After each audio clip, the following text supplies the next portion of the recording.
Okay, maybe we're rolling now. Again, sorry about the technical difficulties. We are having some internet problems here in Sevier County, so the internet keeps dropping, so I apologize. But our next speaker is Gene Gantt, and for you guys that don't know, Gene's my father, and I'll tell you that growing up around him and my Uncle Scott, who are both respiratory therapists, I had a lot of kids had heroes that were superheroes, Supermans, and those types of heroes. My heroes growing up were my father and my uncle, and still to this day is my hero. And I'll tell you that whenever I was a kid, I thought it was like doctors, astronauts, and respiratory therapists, because I saw what amazing respiratory therapists look like, and also saw somebody who didn't see obstacles as obstacles, but opportunities, and kind of showed me that you didn't just think outside the box, but really there was no box. And so all my success is due to him, and I hope he's got a 20 waiting for me. I told him this one would cost 40 because I was really going to put some icing on it. But no, really, my father, Gene, he's done a lot for the industry and a lot for long-term care and long-term ventilation. He is going to be talking to us today about some of those things that he's doing, some of the projects that he's got going on that are really amazing. But he has really revolutionized the long-term care industry in respiratory care. So, Gene? I'll get the 40 for you later.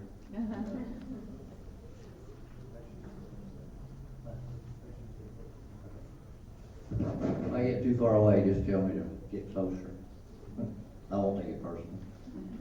I want to talk today about some stuff that is coming out that is pretty cool, we think. It's got to do a lot with reimbursement, things like that, so maybe some of you aren't really interested in that. But a lot of things originate here in Tennessee, and people don't really think about the fact that we have become and have been for a long time a leader in the respiratory care arena, especially in the area of long-term care. Anybody work in long-term care by chance? Okay. So a few of you do. For those that don't, if you were at the hospital level, you understand that if the long-term care facilities you transport patients to are not good, then you're going to get those patients right back, and that's always a problem. You see those patients in and out all the time. It's not good for the patient, not good for the system, and I know it's frustrating to the therapists that are taking care of them.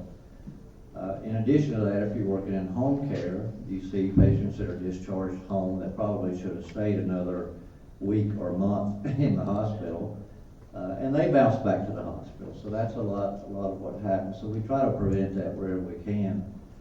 But the thing that I want to talk about today is changing the standards of care, which we have done in Tennessee, and outcomes in long-term care. So I want to talk about how we're going to take that beyond Tennessee and across the country. It's a real challenge to do something like that. I've had an opportunity in my career to try to do that, and I can tell you it's extremely frustrating and almost impossible until you find the right method, and we're hoping that we may be onto something that may be the right method now at this point. So, with that being said, I'll get started. I've already paid my money, so.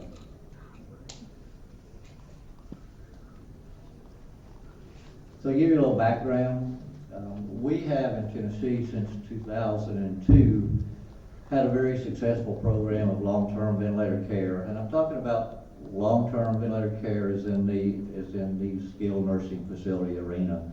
We have the LTACs, and they are long-term, but they're not really long-term, they're longer-term, longer than the hospital. They'll keep a patient for about 28, 30 days and then discharge them, and having a good, safe environment to discharge them to is important, and that's what we try to develop here in Tennessee. Way back in 2001, we started our very first ventilator unit, and the idea we had was we would bring patients into a nursing home, and we would train the families to take care of them, and it would be in a slower, safer environment than in the hospital ICU, where you do quick training and then get them home, and then the patient's family doesn't know how to turn on the light switch after they get home because there was so much going on. So we had the idea that if we were in the home care business, if we created this training model, then all the patients across the entire state would be sent to us, and we would monopolize the long-term or the home ventilator market. So we got a nursing home to participate with us, and in doing so, we thought, well, we want to run it the right way. So it wasn't required, but we put 24-hour respiratory therapists in place, and we put monitoring in place. Looking back on it, it was very crude, but it was monitoring better than anybody else had. And we started to take these patients in, and it started working. We would get them, some good referrals, and we would get the patients in. We would start training. But lo and behold, after about a month, almost all of the patients that had been sent to us, our therapists had called and said, I got Mrs. Jones off the ventilator today. And I'm like, what? That's not our plan. Our plan was to take them home. But what we found was we had a better plan. And so our whole business model changed at that point, and we thought to ourselves, then this is where we need to go. Now we got to figure out how to do it, how to get paid for it, basically. Because in Tennessee, there was no payment for that service. Under Medicare, you would get paid, but if a patient stayed there after the 100 days and flipped over to Medicaid, then you got the regular $200 a day, and you'd lose money, and you'd get kicked out of the facility that you were in.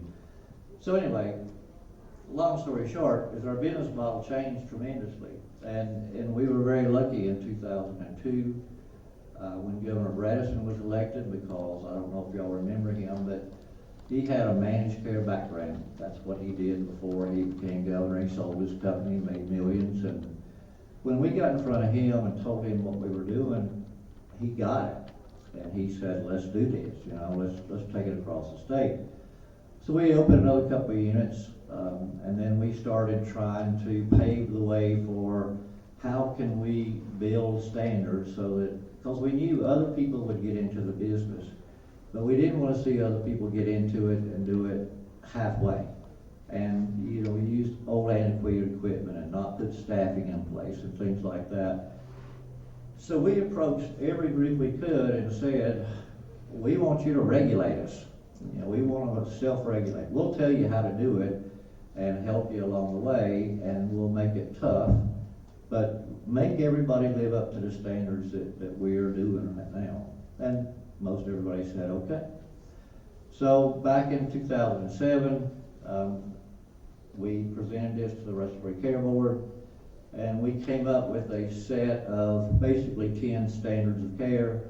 And the very first one was, of course, that if you ran a ventilator unit, you would have to have 24-hour respiratory therapy.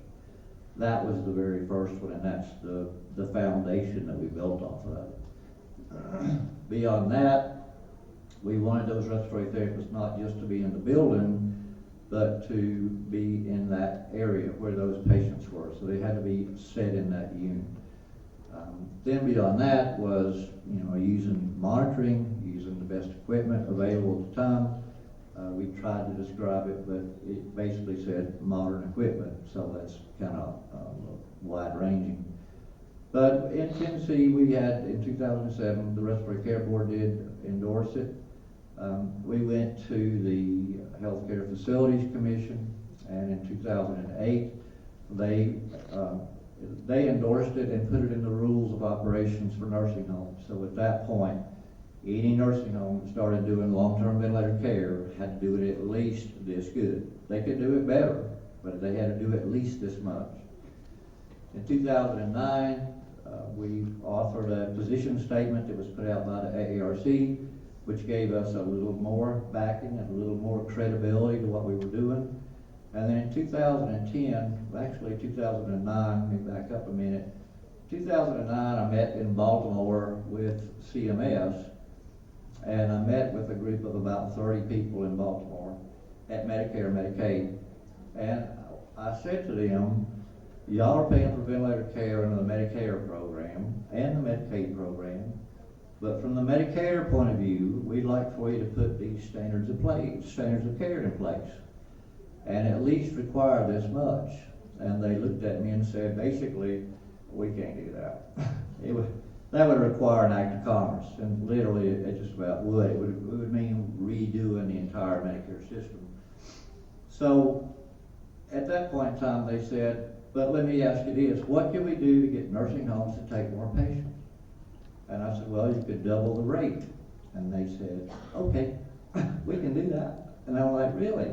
I want you to do good standards, but you can't do that, but you can double the rate. So they did. In 2010, they doubled the rate. And also in 2010, TennCare, our state Medicaid, put regulations into place and started paying for long-term ventilator care, paying a good rate that we had said needed to be paid in order to get good care. So when that happened, oh, I'm connecting again. This always looks bad when that happens. So when that happened, everybody in the nursing home world said, I want to be in the ventilator business, because money was flowing to it now. And when that happened, then I can do this without looking, I promise. I'll keep going.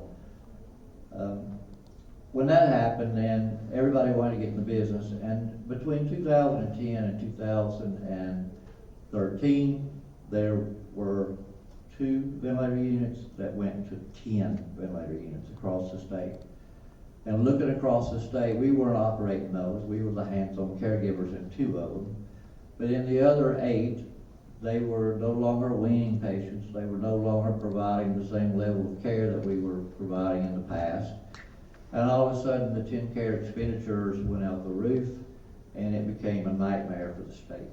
So basically, everything that we had created and the hard work we had done, they were still meeting the basic standards, but there was nothing that said you got to do the right thing and wean patients from the ventilator if you can, or decannulate them if you can. Give them good, proper care. Nothing said that. That was a moral obligation that we all had. So, as a result, let me see if I can actually.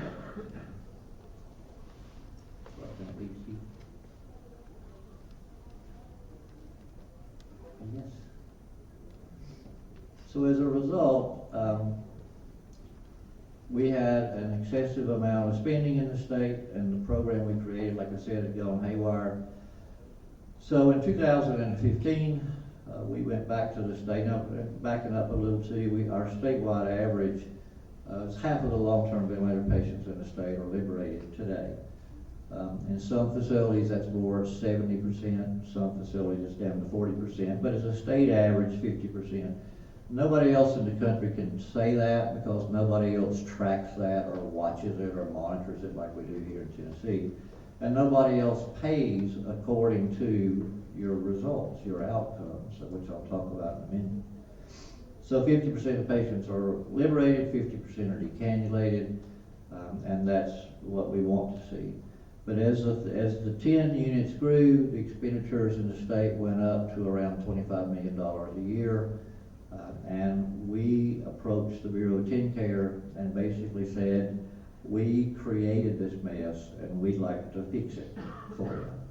And they said, okay, let's do that. So we created the very first and the only still pay-for-performance model in long-term ventilator care, long-term respiratory care, basically. And what we did was we came up with a scale, a point system, so that weaning, decannulations, hospital rebounds, infections, all of those things are put into a matrix, and you get a score from it.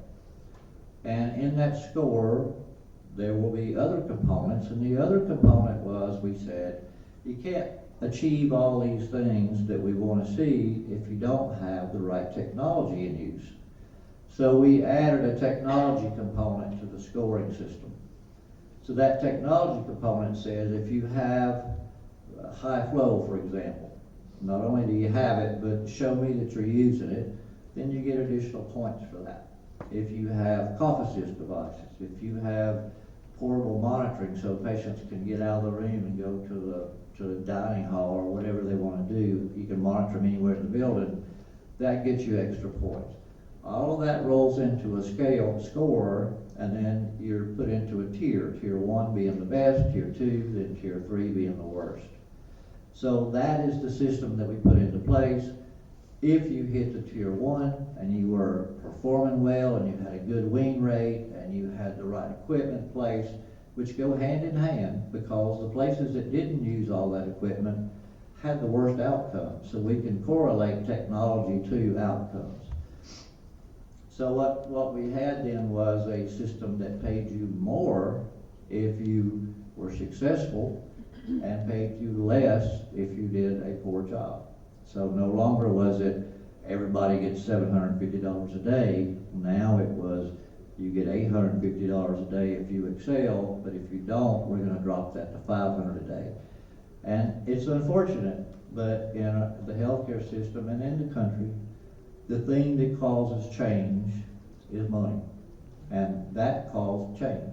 Everybody that had these ventilator units suddenly wanted to be in the Tier 1, so they get the big money. They all started performing better, and our plan worked. And that was good for everybody.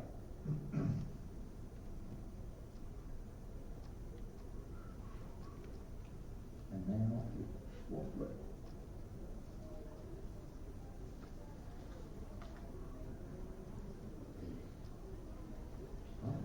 So, I'll just go without it.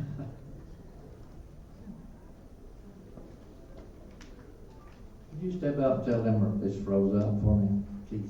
Thank you. So, currently, I'll go to the next slide. I don't know what it says anyway. Currently, from state to state, there are no standards of care that says we're all going to do this way. So here in Tennessee, we've got this really good program. Across the border in North Carolina, you've got a really poor program that has nothing to do with outcomes, that has nothing to do with anything other than keeping a patient alive in the bed, and that's it. And that's what we don't want to see.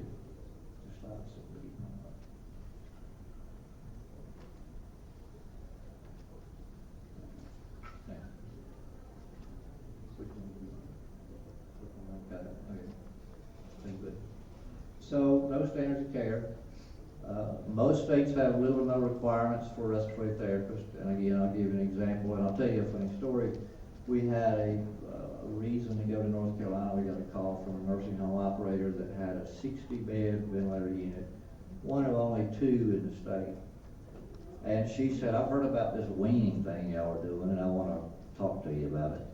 So we went to see her, and we took a whole team of people with us, and we said, well, what we'll do is we'll come in and evaluate all your patients and tell you what we think and see if we can work out a plan to come and help you.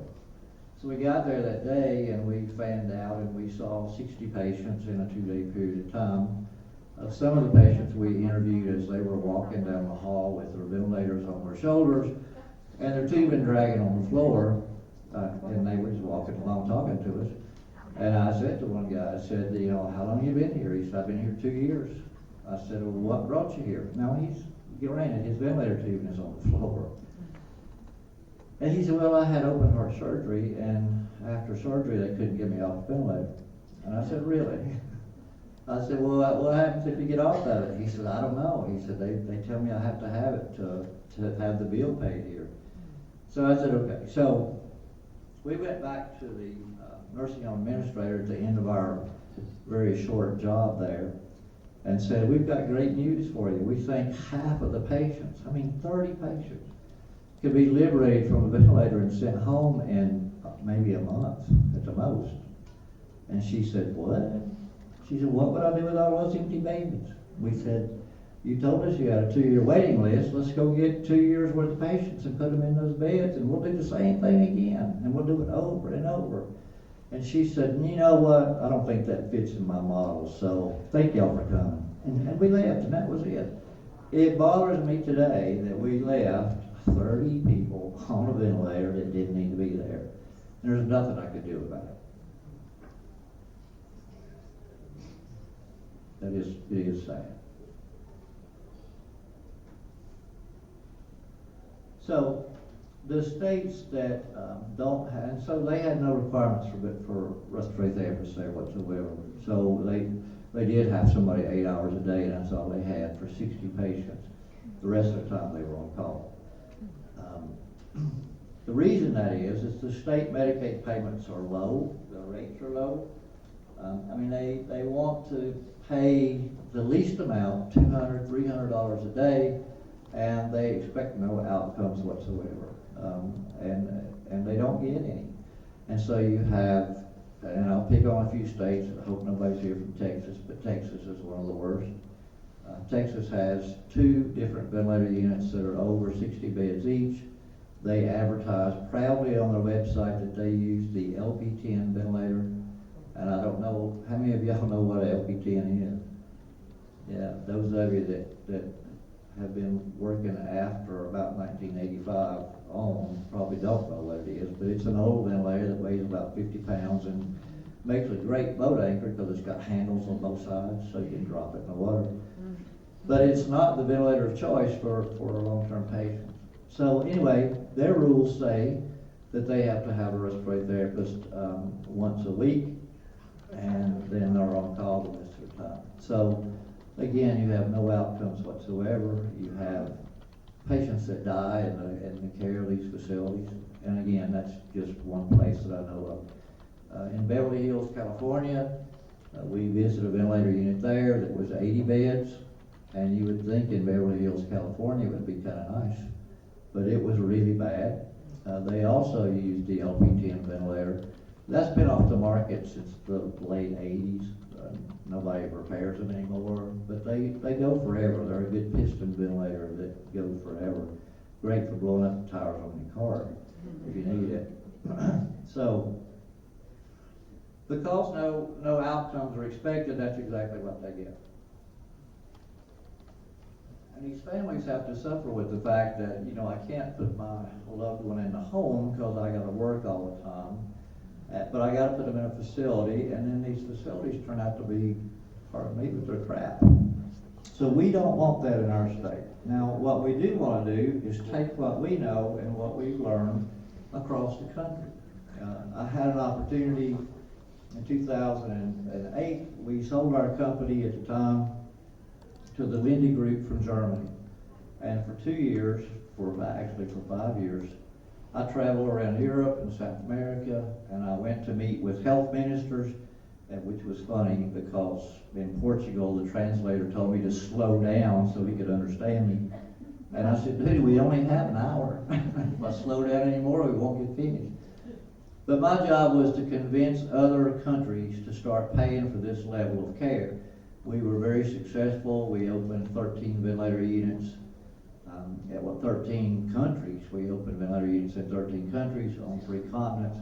And today they still operate using the same model that we had created. And the program was called Romeo, which was our return home into Latin. I know some of you don't know what that is, so may have worked in those centers. But anyway, our efforts to change, to create change, are extremely limited. Like I said, we went to CMS, they said we can't do it, it'd take an act of Congress. We know that won't work for the Medicare population. For the Medicaid population, the same thing. State Medicaids run their Medicaid program. So they can have different rules, and they do have different rules from state to state. No 2 states are the same. They all have to do minimal things, like take care of the children, but beyond that, they don't have to do anything. So some states, I'll give you an example, Alabama, if you're on the ventilator, like you're a kid, you're on a ventilator, when you hit age 21, you no longer have that ventilator paid for. so the state won't continue to pay for it. You lose your benefits at that point when you turn 21, which is really crazy. But that's the way it is, state to state. So we thought, okay, we'll go state to state and we'll try to change it. So we go to Texas. Now I'll mention to you, and I'll probably have this on another slide, but I just get ahead of myself. But on average, state Medicaid directors stay in office for less than 10 months. So we would go meet with a Medicaid director in Texas, and he would say, oh, I love what y'all are doing. We're going to put it in Texas. And I would call back to his office the next week, and it was like he's no longer here. The new person said, and you do what now? And they had no idea. So you were always starting over. It was like Groundhog Day every day. Same thing happened in Colorado. The state of Colorado hired us twice to do the exact same job. I did it the first time, gave them a really nice, almost 100-page report on how we could fix their problem out there. 5 years later, they called and said, could you come help us? I said, you know I did this before. And they said, do what? I said, okay. I said, it'll be $30,000, and yes, we'll come. So I changed the date on the report and gave it to them. So their Medicaid director has changed again since then, so I expect them to call anytime. I love them. So state to state doesn't work, I can tell you that. CMS doesn't work, I can tell you that. As a result, patients get substandard care, and then again, like I said, the families struggle with home care versus facility care, and y'all know, those of you that work in home care, how difficult that task is for families. It's a 24-hour day, extremely hard job.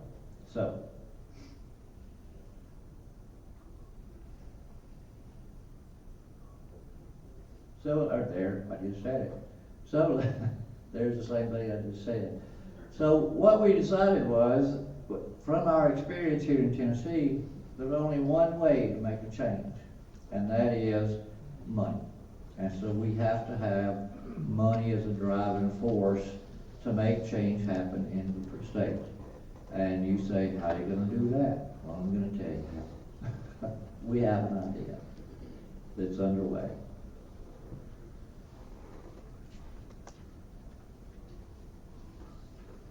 So what we're doing is that, y'all don't see what I see up here. It's got a lot of weird stuff going on. So what we're doing is we created, for the very first time, a certification and accreditation for long-term ventilator units. And that is in the development phase right now. I figured y'all would be the very first in the country to hear about it. So it's the first time we've talked about it publicly. But we have partnered with a not-for-profit, the Physician Patient Alliance for Healthcare Safety, who were instrumental in starting the Respiratory Compromise Institute, which I was a member of the founding group that met on that. I represented the AARC at that first meeting. But the group PPAHS and us are developing this program that we think is going to change things around the country. We're going to see. But, sorry, I have to keep getting rid of things here. So you give you an idea how this project looks, and again, this may be something you like. I don't care about that. I don't like accreditation anyway. But we're not talking about like a joint commission where, you know, everybody has to perform those 3 days, and then after that we put our crap back where it was, and we don't worry about joint commission. We're talking about a program that will accredit facilities, that will train them first, because a lot of these facilities won't have the adequate training. They don't have the respiratory therapists. If they do have respiratory therapists, they're going to have to hire them. They're going to have to hire them from a hospital or from home care or from somewhere, but they don't have anybody experienced in long-term care to come into work. So our goals for the program I'll talk about what it's going to provide, a little bit about the course itself, what it's going to look like, and you know where we have already been with it is getting nods and approvals and endorsements, things of that nature. And again, this is all coming out of Tennessee, which is something that I'm very proud of, and I hope everybody is, because again, we're taking a leadership role in taking care of this patient population.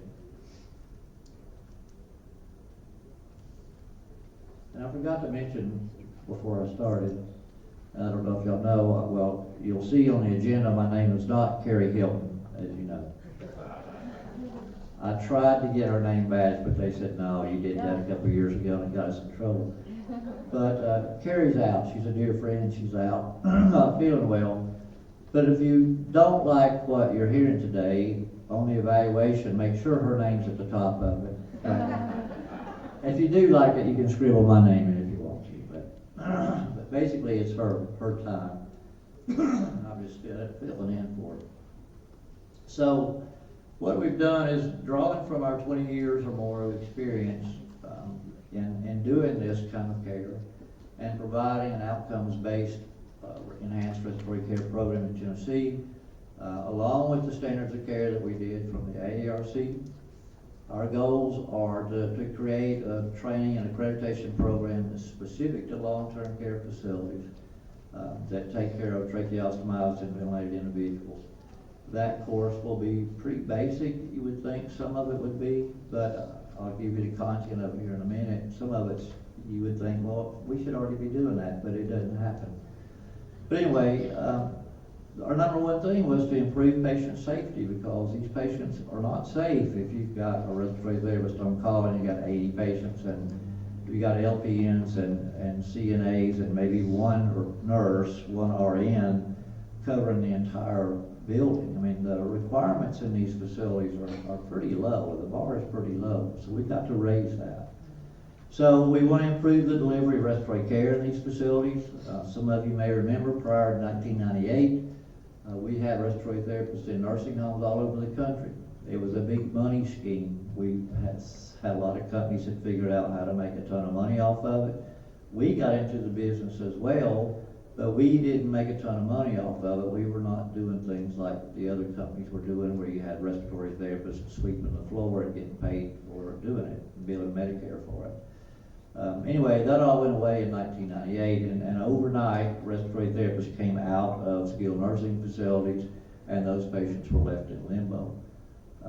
But we want to improve our delivery of respiratory care again, get us back in these facilities, especially in the ones that are doing high-level care. We want to improve the outcomes. We want to focus on quality of life for these patients. If we can't liberate them, let's get them out of the room. Let's do things with them. Let's mobilize them. Get them outside the building if you can. I'll tell you a quick story. We had a young fellow that was a Down syndrome patient in Chattanooga one time. And he loved baseball, and he loved the Chattanooga, what is their name? Catfish, or what is the name of it? The what? Lookouts, that's it, thank you. Catfish was close, right?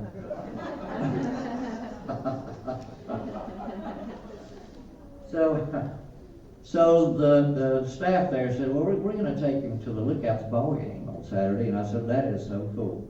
So they took him, and I went back in there on Monday, and I went to see him, and he was sitting there, and he was all, I mean, he was extremely red. His whole body was. And I said, what happened to him? And they said, we took him to the ball game, but we forgot to put any sunscreen on him. So he got the very first sunburn in his whole life. He got it there. So that was pretty cool. That was my signal to move faster. So we want to improve the continuity of care practices across the country. There are none right now. We want to expose respiratory therapists that work in these facilities to new technology, because often they are on an island. They have nobody else to talk to. Vendors don't come to see them, so we want to include that as part of what we train or what we do. And we want to provide a benchmarking and outcome system, so all these facilities that become accredited will start reporting in numbers, so we can start comparing them to each other and telling them how they rate in the big picture. So if there are 10 of them and you're the worst, here's what you need to do to get better and shoot for number one. And we want to provide patients and families with a measure of quality that they don't have right now, or a stamp of approval or accreditation, if you will. Pretty basic. The benefits, of course, for facilities, that's where the money comes in. They'll be able to demonstrate to payers and consumers that they have achieved verification of meeting a high level of care. The insurance companies that pay for services and I'm talking about managed care, like in Tennessee, y'all may or may not know, we are 100% managed care state. So TennCare has contracts with 3 different insurance companies, and they pay the bills and manage the care of the patients out there. The money that come directly from the state. So what we found is when we talked about this to payers, they were like, oh yeah, we will do business with accredited facilities where we won't with unaccredited facilities. And they are all accredited, so it's part of their obligation. If they're accredited, they have to do business with accredited facilities if it's available. So all of a sudden we've got a driving factor there. If we can get somebody in, say, Ohio, for example, a ventilator unit there, we can get 1 or 2 of them accredited, then all the insurance carriers are going to start sending patients to them and funneling it to them. And then it's going to change the way things work. So there's the kicker that the payers are going to drive it. For the sponsors, we're going to have sponsors to help us develop this program. We already have some international manufacturers that are on board with us. They are paying by way of educational grants to get this going. One day during the training program, the sponsors, the people that are helping support this, will be able to bring their equipment in and have a one-day session of showing the equipment. Here's what high flow does, here's what it looks like, here's how you can apply it to your patients, for example. And then for the attendees, they'll get up-to-date educational opportunities. And in Tennessee, it's required that respiratory therapists that work in these facilities, have at least some of their CEUs focused on long-term care. And it's hard to find those, so we'll be the source for that. The instructions are going to be quality of life, communication, humanization.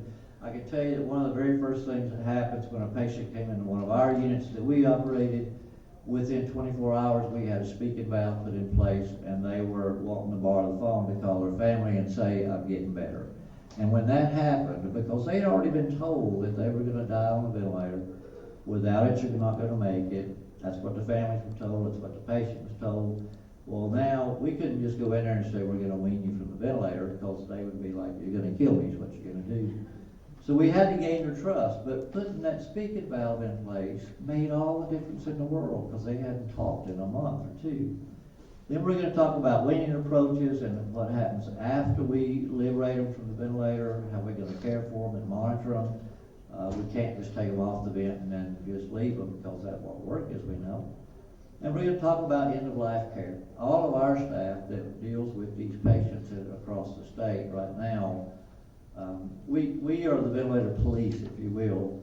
We go to every facility, we see every patient, and we report into the insurance carriers and to TennCare the conditions of the nursing home, make sure they're meeting the standards, etc.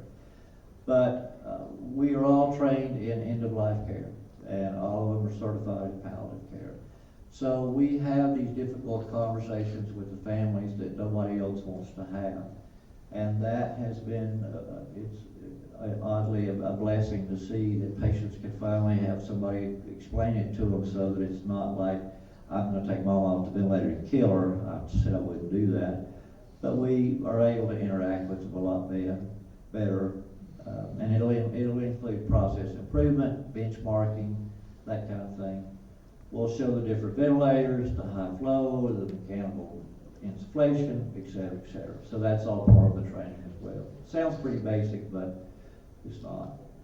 So we put together, in our standards, we put together a team of people from all over the country. So it's not just a Tennessee thing when it comes to how these standards look.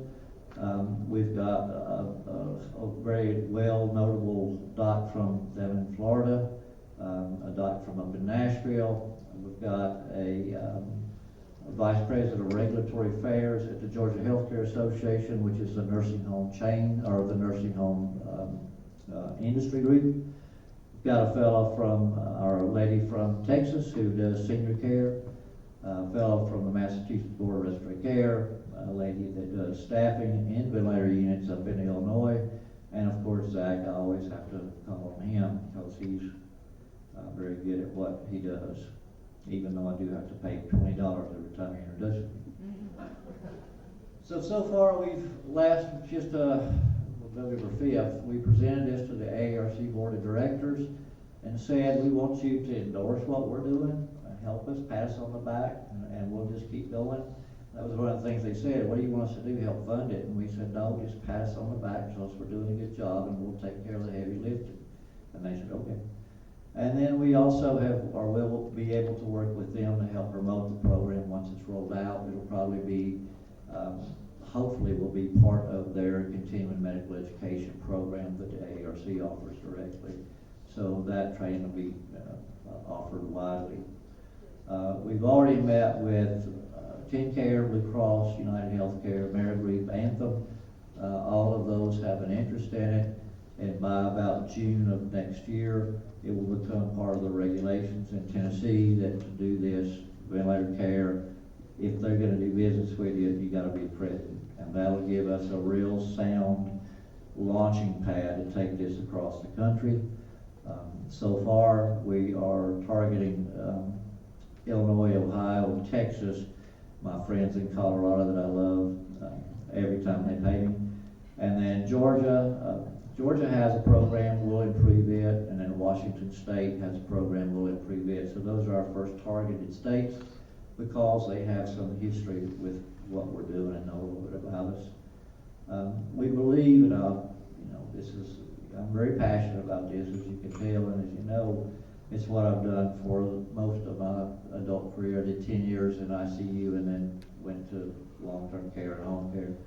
But we believe this will raise the bar across the country. We believe it's how we can provide this continuity of care from state to state, finally. And we think it'll give the families and patients an element of security when they go into a place that is accredited. And it'll be an ongoing, like I said, it won't be just a one-time joint commission kind of thing. They'll be reporting in, we'll be working with them, we'll be trying to improve their care. Nothing we do is punitive. We want everybody to succeed. We want everybody to be the best because that's what is the good thing, good outcomes. And positive outcomes for our patients is the most important thing.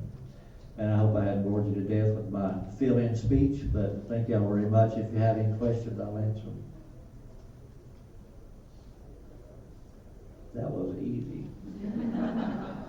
I could have done it with a window slide.